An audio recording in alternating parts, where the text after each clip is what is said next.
Hey there, happy day number 8 or countdown number 8 to our countdown to the live challenge workshop. Sharon Horne-Ellstrom here, also known as Pajama Grandma, and on March 23rd, I and a few other people are doing a live challenge workshop teaching you how to use challenges and overcoming challenges and using challenges in general and solving problems and getting results for people to attract people to your business, to get a result that you want and to get a result for the people that you want to serve.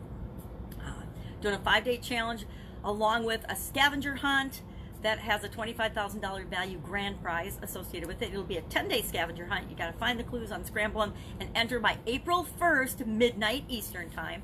And every day, Monday through Friday, the 23rd through the 27th, I will go live and share a lesson to create your own challenge so that by the next day, Saturday, or by the following Monday, you can go out and you can lead your own results getting challenged. And I love challenges because they allow us to get results in days that take a lot of other people years and sometimes decades to achieve, right?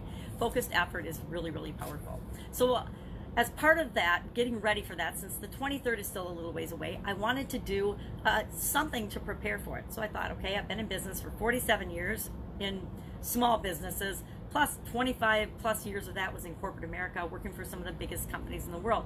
And over the years and in all the different industries, I picked up some tips and tricks and lessons along the way. So I thought, well, why not just make a list of the top 20, and they're not in any order, as I'm sure you can tell if you've listened to any of them. I just brainstormed out a list and I'm sharing them one a day leading up to the live challenge workshop. So today is number 8 of that list. And as I look at number 8, it is, need my magnifying glass, it is all about modeling. Modeling, not, walking on the runway. God knows I'm never going to do that. I'm like 5'1" and I'm 60 and I'm like overweight and chubby. I'm a chubby grandma, so modeling, not that kind. Modeling meaning looking at people that have done something that you want to do before and learning from their example and doing what they've done to shortcut the process of achieving something that you want. That's what I mean by modeling. An architect, before they build a building, they usually build a model of it, right? A scaled model. Big architects do anyway.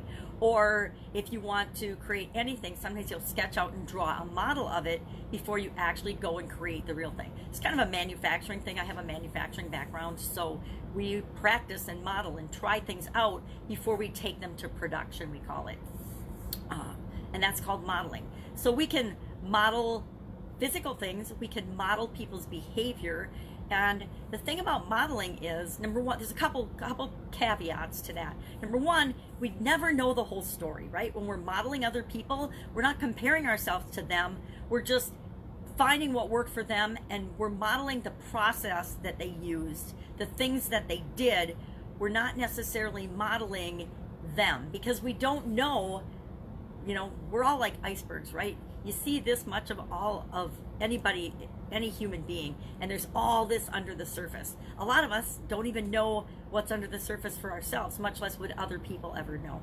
So when we're modeling, we want to model the process and model and pick the things that will work for us, knowing that it's not the whole picture, and we're going to have the experiences ourselves. We're going to have to take the action and do the things that they did if we want to get the results that they've gotten, or even close to the results that they've gotten. Now, the other caveat about modeling is pick carefully who you're going to model and you're going to learn from. Because people can be an example, right, that we want to follow, or they can be a warning, right? There's a lot of people out, and I do this in the online world. I model other people. I learn from a lot of other people. And there's people that are in the showboat camp, but there's no real substance behind them. And then there's the people that are more low-key and they're very vulnerable and sharing their information and they're very giving, that are gold mines to model and follow.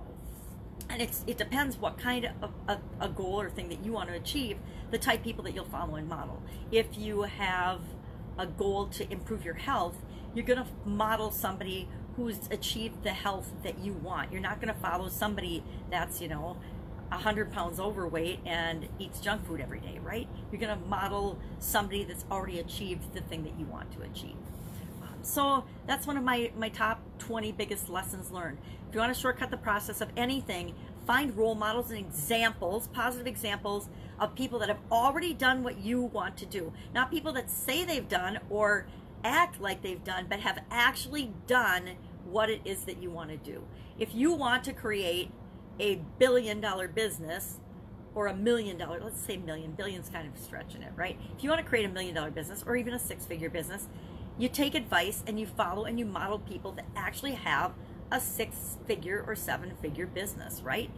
You can, and I know people will give you this sports analogy of, well, I had this coach and they didn't ever do it. They just were a good coach.